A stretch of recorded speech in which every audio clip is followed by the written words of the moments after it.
Hi കൂട്ടുകാരെ, സെലം ബ്ലോസിലേക്ക് സ്വാഗതം. ഇന്ന് കാണാൻ പറ്റൊരു റെസിപ്പി നോക്കാം. അതായത് ഹോഴ്സ് ഗ്രാം ഉണ്ടല്ലേ, ഒരു 250 ഗ്രാം വരെ. അപ്പോൾ ഇത് വെച്ച് ഏറെക്കാലം നിങ്ങൾക്ക് കഴിക്കാവുന്ന ഒരു ചമ്മന്തിപ്പൊടിയാണ് തയ്യാറാക്കുന്നത്. അത് നമുക്ക് ഫ്രിഡ്ജിൽ സൂക്ഷിച്ച് വയ്ക്കാവുന്നതാണ്, അല്ലെങ്കിൽ പുറത്ത് കുറച്ച് നാളൊക്കെ വെച്ചിരിക്കുക. കുറച്ച് വ്യത്യസ്തമായ രീതിയിലാണ് തയ്യാറാക്കുന്നത്. അപ്പോൾ ഇതെങ്ങനെയാണ് തയ്യാറാക്കണതെന്ന് നോക്കാം. അപ്പോൾ ഇതിനെ ഒന്ന് കഴുകിയെടുക്കുക.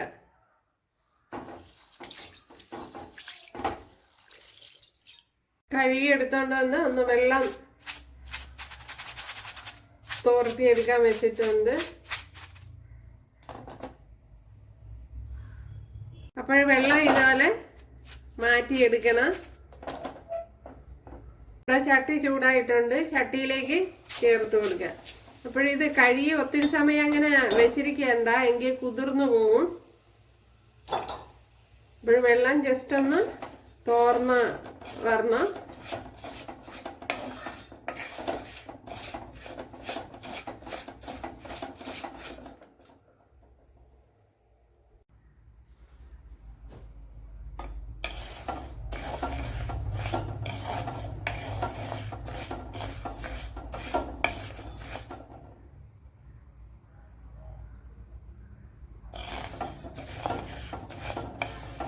ഇപ്പോഴിവിടെ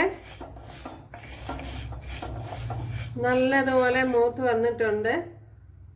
അപ്പോൾ മൂത്ത് വരുമ്പോഴത്തേന് ഇത് പൊടുകൂട അങ്ങും ഇങ്ങുമൊക്കെ പൊട്ടും.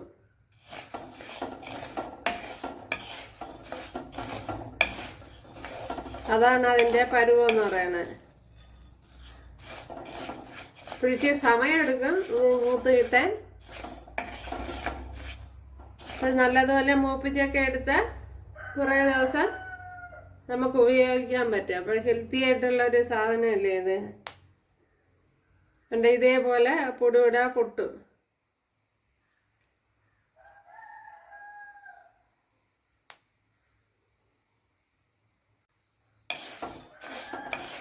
അപ്പോഴിവിടെ ഇത് തന്നെ മതിയാവും.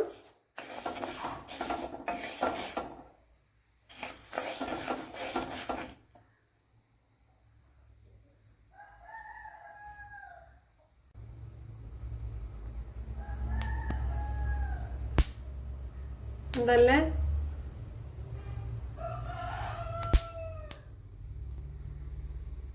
അപ്പോൾ ഇതാണ് അതിൻ്റെ പരുവം. ഇതുപോലെ പൊടുകൂട എല്ലാം പൊട്ടുന്നവരെ നിൽക്കണ്ട, എങ്കിൽ കരിഞ്ഞു പോകും. അവിടെ എവിടെയൊക്കെ ഓരോ പൊട്ടൽ കേൾക്കാം, അപ്പോഴേ അത് മൂത്തുന്നാണ് അർത്ഥം. ഓക്കെ, ഇത് ഞാൻ 1 ടീസ്പൂൺ വെളിച്ചെണ്ണ ചേർത്ത് കൊടുത്തിട്ടുണ്ട്. അതിലേക്ക് ഒരു 2 പിടി തേങ്ങയും ഒരു നെല്ലിക്കയുടെ വലുപ്പത്തിലുള്ള പുളിയും ചേർത്ത് കൊടുത്തിട്ടുണ്ട്.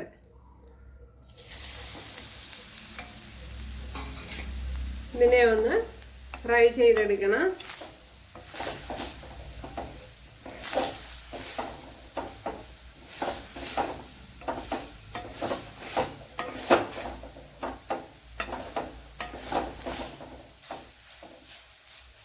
അതേപോലെ തന്നെ ഇതിലേക്ക് 7-8 അല്ലി കുഞ്ഞുള്ളി, ഒരു 4-5 അല്ലി വെളുത്തുള്ളി, ഇത്രയും ചേർത്ത് കൊടുക്കാം.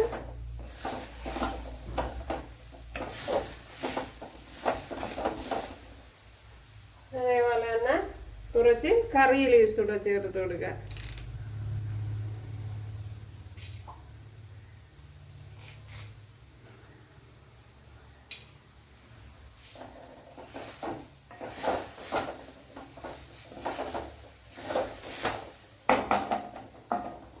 ഈ തവി ഇതിൽ ഇളവില്ല, അടിയിൽ പിടിക്കുന്നുണ്ട്.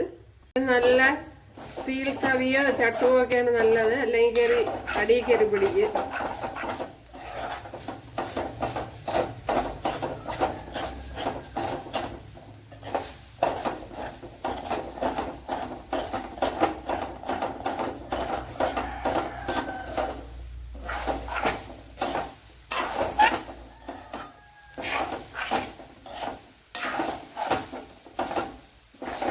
ഓക്കെ,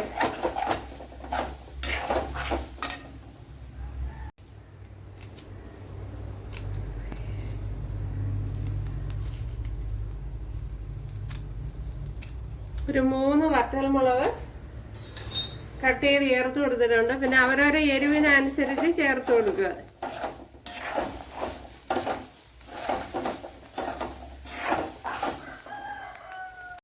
ഒരു ടീസ്പൂൺ ജീരകം കൂടെ ചേർത്ത് കൊടുക്കുക.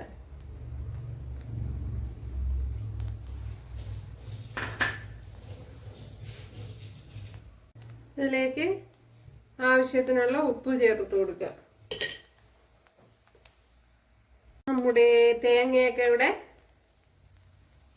ബ്രൗണായി വരുന്നുണ്ട്. അപ്പോഴും ഇനിയും കളർ മാറണം.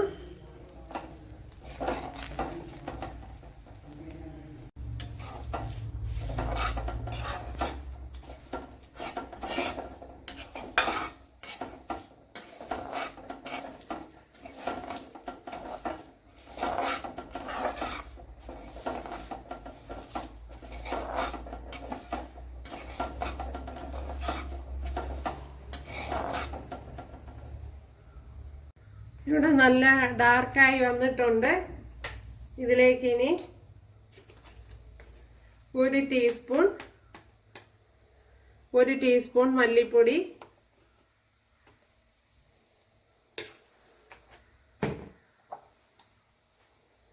അതേപോലെ 1 ടേബിൾ സ്പൂൺ എരിവില്ലാത്ത മുളക് പൊടി. ഇത് ഒട്ടും എരിവില്ലാത്ത മുളക് പൊടിയാണ്. അപ്പം ഞാൻ തീ ഓഫ് ചെയ്തിട്ടാണ് ചേർത്ത് കൊടുത്തിട്ടുള്ളത്. ഒരു ശകലം കായപ്പൊടി, പൊട്ടിന് മതി. ഇനി പൊടി ഐറ്റങ്ങളെയും കൂടെ പച്ച ടേസ്റ്റ് ഒന്ന് മാറ്റിയെടുക്കണം. ഇപ്പോൾ തീ ഓഫ് ചെയ്ത് ആണ് ഇട്ടിരിക്കുന്നത്.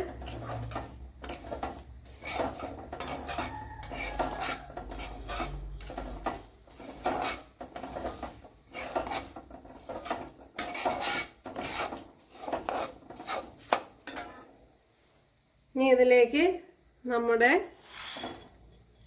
കാണവും കൂടെ ചേർത്ത് കൊടുക്കുക.